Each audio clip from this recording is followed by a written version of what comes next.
the weekly show with David J. Maloney.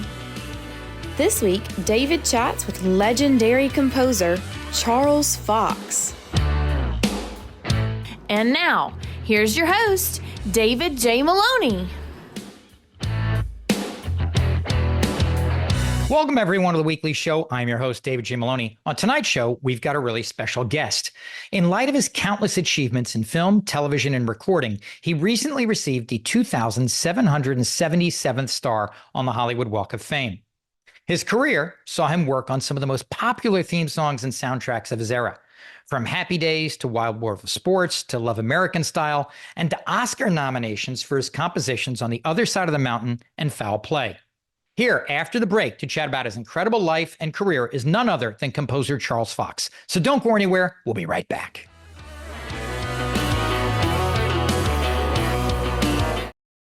Our featured guest tonight is a legend of the film, television, and recording industries, and his accomplishments have seen his life and career enshrined with the 2,777th star on the Hollywood Walk of Fame. You likely already know most of his songs, themes, and scores by heart, and they continue to leave indelible marks on pop culture.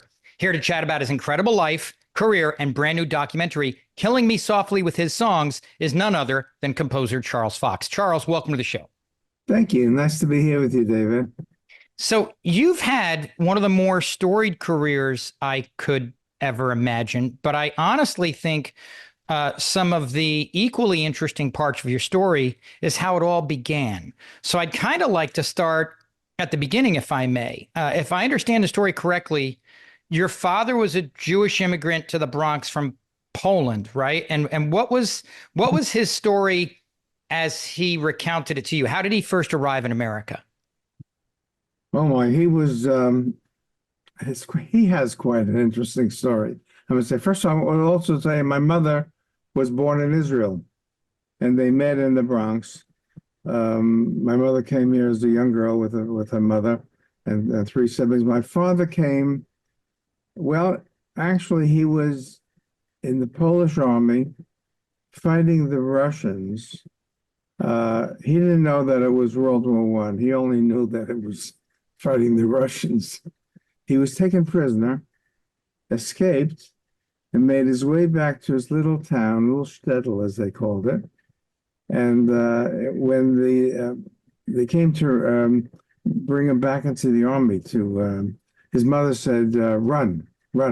So he was 15 years old, and he ran. He left. He stowed away on a ship to Haifa in Israel. He jumped ship because he had no passport, swam to the shore, started a little life in Israel, and spent a couple of years there before he made his way to America. So that was his story, you know. So I would tell you this: my father was a mandolin player. He just used to carry his mandolin with him no matter where he went. He bought the mandolin from a man walking down the street who had a mandolin in a paper bag, and my father asked him, "What is that?" And he said, "A mandolin." He said, "You want to sell it?" And he bought it. My father became a mandolin player. So that was my beginning of music. Listen to my father playing the mandolin. I was going to ask you that. And then I know that after that, you went to the High School of Music and Art. Yes. So I'm assuming that wasn't by happenstance either. No. Then I started taking piano lessons when I was about 8 or 9 years old. And Music and Art was a fantastic school of the arts. It merged later with a school called Performing Arts. I had auditioned for both, but Performing Arts was more about performing and dancing and singers and theater people. Music and Art was more about the fine arts and composition. The two eventually merged, became LaGuardia High School of the Arts, which is the premier arts school in the country. I go back there and I give some classes from time to time and meet with the students. And that was a great pathway for me because suddenly I wasn't the only guy on the block who took piano lessons seriously. You know, my friends went up to play basketball. I did that too. I played baseball, but I did a lot of practicing the piano. So when I went to Music and Art, there were other students who really were very involved in their instruments. I found I love jazz. I didn't know about that. And I started listening to classical concerts. And I started going to the opera. I had an orchestration teacher in high school who said, if you want to learn how to write for instruments, go watch them closely. See how they play. See when the arco and the violins, and see the embouchure of the trumpets, and when they play high notes, and make a mental note of combinations of a flute and a clarinet, or two flutes and a clarinet, and remember those things. So I started going to the Metropolitan Opera. If I got there early enough, there was a standing room around the whole back section, well, the whole orchestra. And if I got there early enough, I could stand right behind the double basses and watch. And so I did that, and I got to be in love with opera, you know. Things led one thing to the other. And the one thing I never thought of doing in my life was becoming a songwriter, oddly enough. I love music. I love composition. I love Latin music and those songs.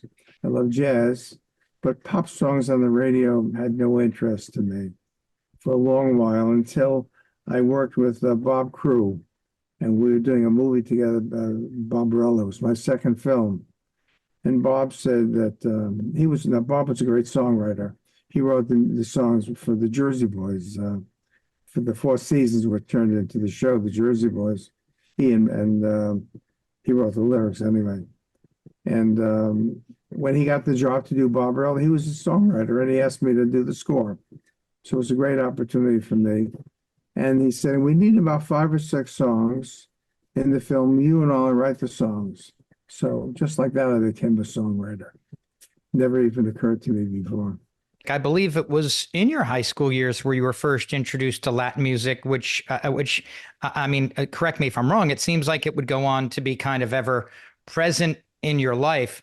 If you could please set the stage for us. I understand there's a story, a scene for us stumbling into a Randy Carlos show for the first time. What's the story there? So when I was 15 years old, I had a band, and we played in the Catskill Mountains, a very popular resort area in the summer in New York at that time. So one day, into this hotel that we played, 2 fellows came who had been in the same hotel, and now we're playing at the Nemerson Hotel, which is one of the bigger hotels, with a band called Randy Carlos, and they invited us down to see the band. I didn't know anything about Latin music, but we went, and here was this big dance floor with this band, Randy Carlos, who was very suave with his guitar and 2 trumpets, and the Latin music got to me. It hit me like a sledgehammer. I said, I love this. The beat, you know, and the dancers on the floor, the girls were gorgeous, and the women, the guys were cool. And I said, I want to do that. I want to do that, Latin music. So I then devoted myself to Latin music. And when I came back to school, I started buying all the records I could afford to buy. I also studied jazz piano with Lenny Tristano, who was one of the jazz greats. I spent the year with Lenny, but all this was happening. This a very kind of a fireworks time in my life. All these things were emerging interest, you know, between the opera and classical concerts, seeing Leonard Bernstein perform, conduct the New York Philharmonic from the highest seat in the highest balcony at Carnegie Hall was tremendously impressive. And then the Latin music and the jazz, and it was a very wonderful time in my life. So I got into Latin music. I started playing the piano and got to play in Latin bands. Then when I was 18 years old, I went to Paris. And I went to study with the extraordinary teacher, Nadia Boulanger. And she was a teacher of Aaron Copland 40 years before me. And generations of composers came to Paris to study with her, including Quincy Jones, who we just lost a few weeks ago. And whenever almost until the day he passed, whenever I see Quincy, we talk about Boulanger, how he was as important to her. She was important to him as she was to me. You know, here you mentioned when you went to Paris, and I'm thinking you're there about to graduate high school. You're thinking about your future. And I believe it was one of your teachers who kind of played a pivotal role in how essentially a Jew from the Bronx found himself in Paris, France, sitting under one of the greatest musicians and composers of her era. How did that come about? Can you give us a connection of how you ended up in Paris, France? I certainly can. So there was a teacher named Morris Lorna. I knew him as Mark Lorna, and he was the composition teacher in the school. And in order to get to his class, you had to pre-take a course in orchestration. So I then took composition.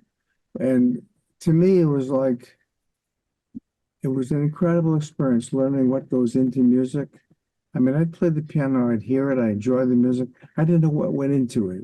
I didn't know about structure. I didn't know about the elements of music, counterpoint and harmony. I just played it at the piano and all sounded great, including jazz. And I loved the rhythms and the feeling. Going to this class with Mark Lorna, it was like learning how to build a bridge. If you start on one side and the other side, how do you meet in the middle? Do you meet or you do not quite meet? It was suddenly breaking it down. What is it? What are the elements in music? And that was a turn on to me. And the very first piece I had performed in the school, I was so immodest about it. I had a little piece for clarinet and piano, but I was in the audience in what they had called the semi-annual concert, a big concert hall that was a school. And when my piece went on, I turned around to everyone and said, "That's me. That's me. That was my piece." So I was so excited about it. Had you ever been outside the Bronx before arriving in Paris? I was to Brooklyn a couple of times. That was as far as I went. So yes, it was for a young fellow coming from the Bronx to be in the courtyard with Paris among this elegance of a 1,000-year-old palace. And that was my beginning with music. And it's all in this film. This film started off to be about me in Cuba. After 50 years of not playing Latin music, which I adored, and I also made a lot of albums. I made 4 or 5 albums with my own Latin band. The songs are mine. With Spanish, I didn't even speak Spanish, but I had a good feel, and I worked with Spanish lyricists. And those are the kind of songs I wrote, not American songs.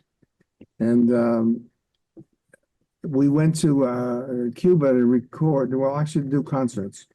When I wanted to do an album, a new album, after 50 years of not playing it, in the house I would play it by myself, I could be working all day writing music, and at 2 o'clock in the morning, I put my song in music, and I would start to play Latin music because I just loved it, and jazz. And it stayed with me. So when I wanted to do this album, I mentioned to a good friend of mine in Cuba, Adesio Alejandro, one of the leading Cuban composers. And next thing I know is he mentioned to someone who told someone, I had a call from the Minister of Culture of Cuba asking me if I'd come there to do some concerts. So of course I jumped at the chance, and I did 2 concerts at the Opera House. Anyway, so they filmed that, and that was going to be the movie about me returning to my roots, so to speak. For this Jewish guy from the Bronx, my roots were in Cuba. But they all said, people came to me, and this is one of the nicest compliments. They said, and they thought I had Cuban blood for sure, I took that as a great compliment. So then Danny Gold, this wonderful filmmaker who shot the film there brought a crew of 10 people to Cuba. He said, if I'm going to tell you a story, we can't leave it in Cuba. We've got to go to France. We've got to go to the Bronx. We've got to go to Los Angeles.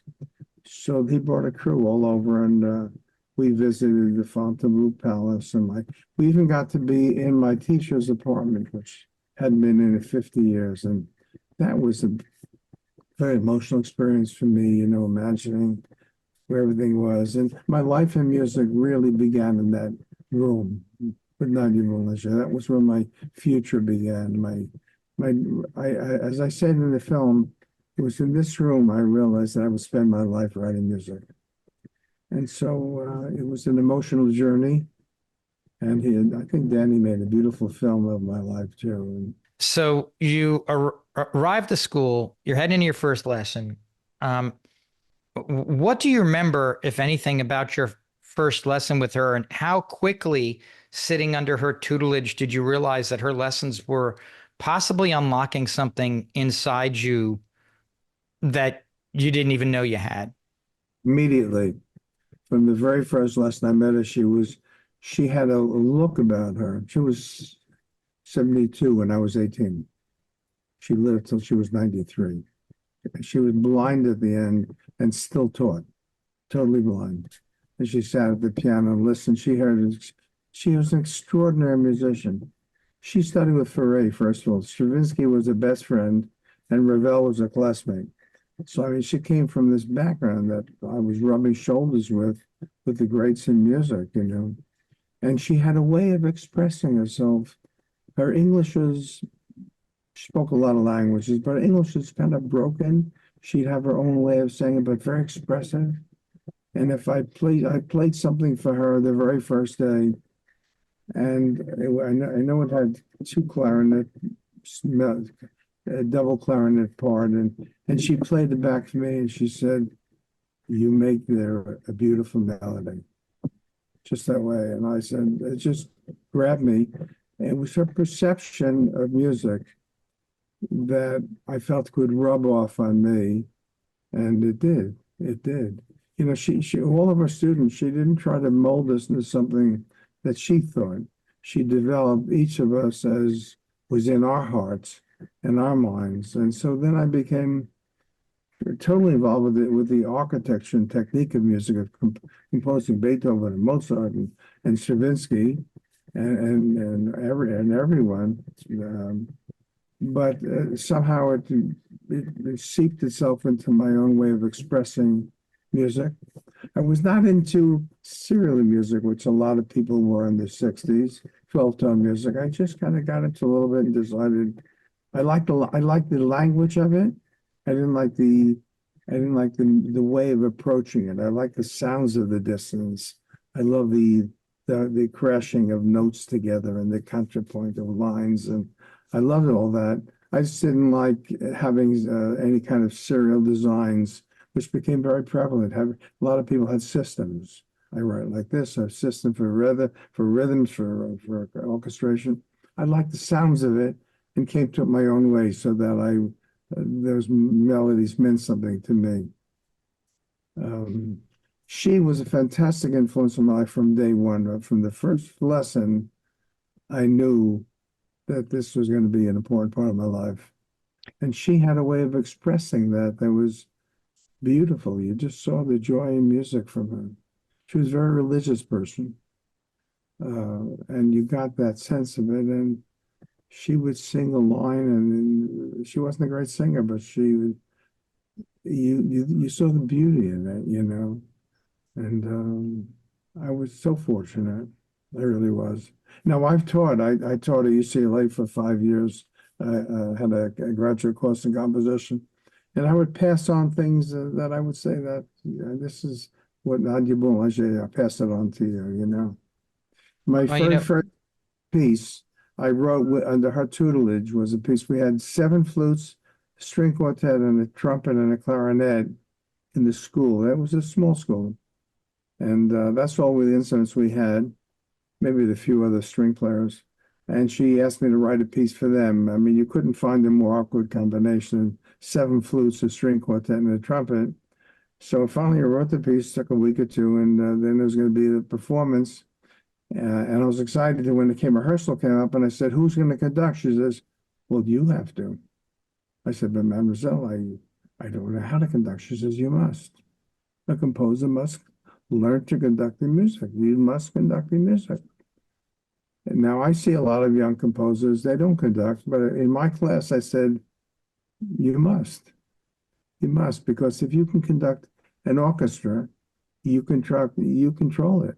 Especially in the first performance, you know, the tempos. As a matter of, then when you hear sometimes someone else perform, it's always a great experience, but the tempos are too fast, too slow. You know, you'd like to hear certain lines missing. So I got all that from Nadia Boulanger. There's a video about her called Nadia Boulanger. It's in French, but there was subtitles. Leonard Bernstein is being interviewed. Leonard Bernstein did not study with her, but he came to visit her. She told me about it, actually. He came to visit her. And she asked him to play what he was working on. So he was working on a new song, and he's at the piano, and she was blind. So she's looking like this off in the side of the piano, and he's playing. It was a vocal, but he doesn't sing it. He was playing. Bernstein's a brilliant pianist. And in the middle of him playing, she goes, "No!" And she grabs his arm and takes it off the piano, his right hand. And he spoke And she's French. blind. And she's blind. She goes, "No!" And she pulls away. And he said, "What did I do?" So she said, "Because you make in the left hand is a si bemol, which is a B flat in French. So si bemol is the re bécard, and that's a D natural, and you already heard the si bemol. So what she was saying was, you already expressed that note here. If you play it again, it's not a fresh note. You need a fresh note." He was becoming repetitive. And so when this whole distant piece, she heard a repetition of a note. She said, "You need a friend." So he started laughing. He says, "No, mind you, I'm not a student. I'm the conductor of the New York Philharmonic." And she's yelling at me. But she heard it and she was passionate about it. So I will tell you that to this day, when I heard that, I said, I know that when I hit a note that's a fresh note, or chord that's fresh. I don't think about it that it came from her, but it did. When I'm playing this, I need to go someplace else. If I stay in the same key, it's boring. If I repeat something, it's boring. But if I add a note here, it's suddenly live and stuff. That all came from her.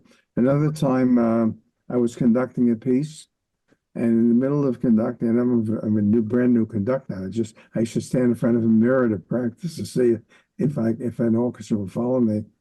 And she stopped me at one point. I was on the podium, and she stopped me, and she said, but she made a correction that I don't recall what it was.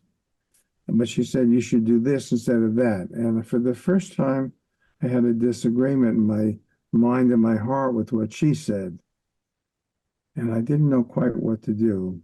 So I turned to the orchestra and I said, "Okay, well, play it half the way between the way I said it and the way Mademoiselle wants it to be done." And I go back to conducting. I was wearing a jacket. I couldn't see her unless I had a jacket and a tie. A man who didn't have a necktie was naked. So for 2 years in Paris, I had a suit and a tie, no matter where I went, because I was likely to see her very often, for several times a week. She tugged at my jacket. She says, "No, but my dear," she said, "compromise makes for very good friendship, but for very bad music. Play it your way or play it my way, but don't compromise." And now I do films. I've done a lot of films. I've worked with directors, with shows. I've done ballets. I've worked with choreographers.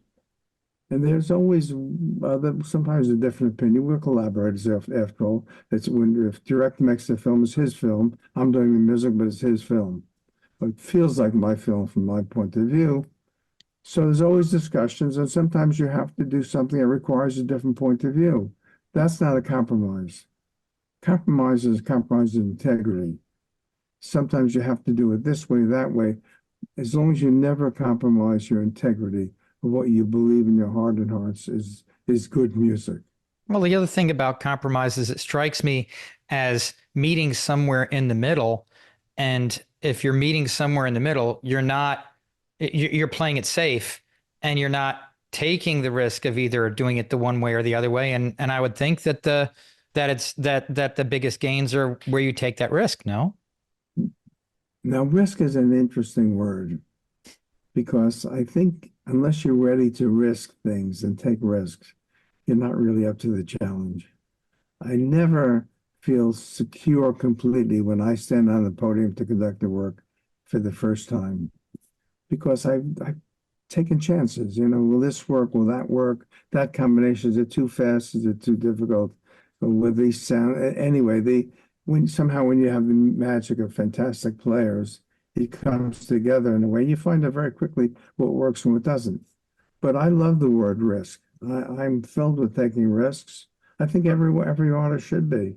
unless you take a risk, it doesn't, you don't want to bring anything you've done. You don't want to bring anything that sounds conventional the same because it's safe.